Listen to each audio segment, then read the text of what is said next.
السلام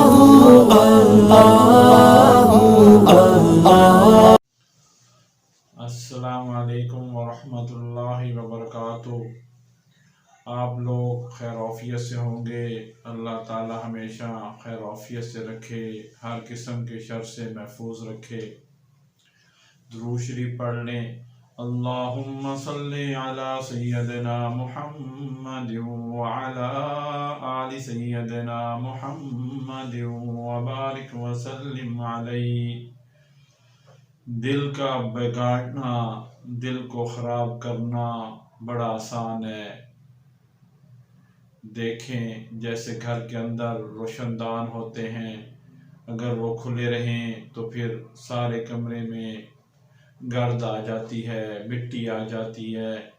اسی طرح سے اگر آنکھ، کان وغیرہ کا روشن دان کھلا رہے تو دل کے کمرے میں گرد آ جاتی ہے، مٹی آ جاتی ہے۔ اور آج کل کے نوجوانوں کا یہ روشن دان، آج کل نوجوان بچے اور بچیوں کا یہ روشن دان بند ہی نہیں ہوتا۔ ایک شخص حسن بصری رحمۃ اللہ علیہ کے پاس حاضر ہوا، کہنے لگا حضرت پتہ نہیں ہمارے دل سو گئے ہیں۔ فرمایا وہ کیسے؟ عرض کیا حضرت آپ درس دیتے ہیں، واعظ کرتے ہیں، نصیحت کرتے ہیں، لیکن دل پر اثر نہیں ہوتا۔ حضرت نے فرمایا اگر یہ معاملہ ہے، دل پر اثر نہیں ہوتا، یہ نہ کہو کہ دل سو گئے ہیں، تم یوں کہو کہ دل مردہ ہو گئے ہیں، دل مر گئے ہیں۔ وہ بڑا حیران ہوا، کہنے لگا حضرت یہ دل مر کیسے گئے ہیں؟ حضرت نے فرمایا دیکھو جو انسان سویا ہوا ہو اس سے جھنجھوڑا جائے وہ جاگ جاتا ہے، وہ اٹھ جاتا ہے۔ اگر کوئی شخص جھنجھوڑے سے بھی نہ جاگے وہ سویا ہوا نہیں، وہ مرا ہوا ہوتا ہے۔ جو انسان اللہ کا کلام سننے کے بعد نبی کریم صلی اللہ علیہ وآلہ وسلم کا فرمان سننے کے بعد اس کا اثر قبول نہ کرے، اس کا دل اس کا اثر قبول نہ کرے، یہ دل کی موت کی علامت ہوتی ہے۔ تو ہم اس دل کو مرنے سے پہلے روحانی اعتبار سے زندہ کر لیں۔ جب یہ دل سنور جائے پھر اس میں اللہ رب العزت کی محبت بھر جاتی ہے۔ یہ اللہ والوں کی کیفیت ہوتی ہے، ان کا دل اللہ کی محبت سے بھرا ہوتا ہے، پھر اللہ کے سوا کسی اور کی جانب دھیان نہیں جاتا، پھر بندے کا دل قیمتی بن جاتا ہے۔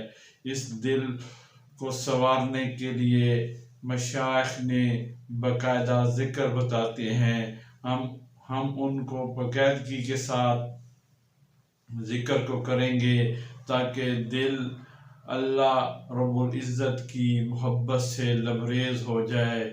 پھر ہمیں راتوں کو اٹھنے میں مزہ آئے گا، پھر ہمیں رات کو اٹھنے کے لیے گھڑیوں کی ضرورت نہیں پڑے گی، بلکہ بستر ہی ہمیں خود ہی اچھال دے گا، اٹھا دے گا۔ ہمارے پیر و مرشد میرے بابا جی، میرے والد گرامی شیخ المشائخ حضرت خواجہ خان محمد ہر وقت اپنے مریدوں کو یہی تلقین فرماتے تھے کہ ہر وقت اپنے دل پہ یہ خیال رکھیں کہ میرا دل کرتا ہے اللہ اللہ اللہ۔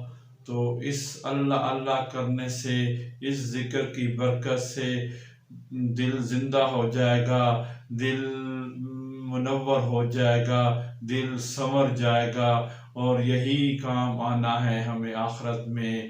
تو اللہ تعالیٰ ہمیں ذکر کی توفیق عطا فرمائے۔ میں بار بار آپ کو یہ عرض کرتا ہوں کہ یہ ذکر کی طرف، اللہ کی طرف آئیں، کیونکہ قرآن مجید میں ہے قد افلح من تزکا وذکر اسم ربہ فصلی، جو شخص صاف ستھرا ہوا وہ کامیاب ہو گیا، اور جس نے رب کا ذکر کیا اور نماز پڑھی۔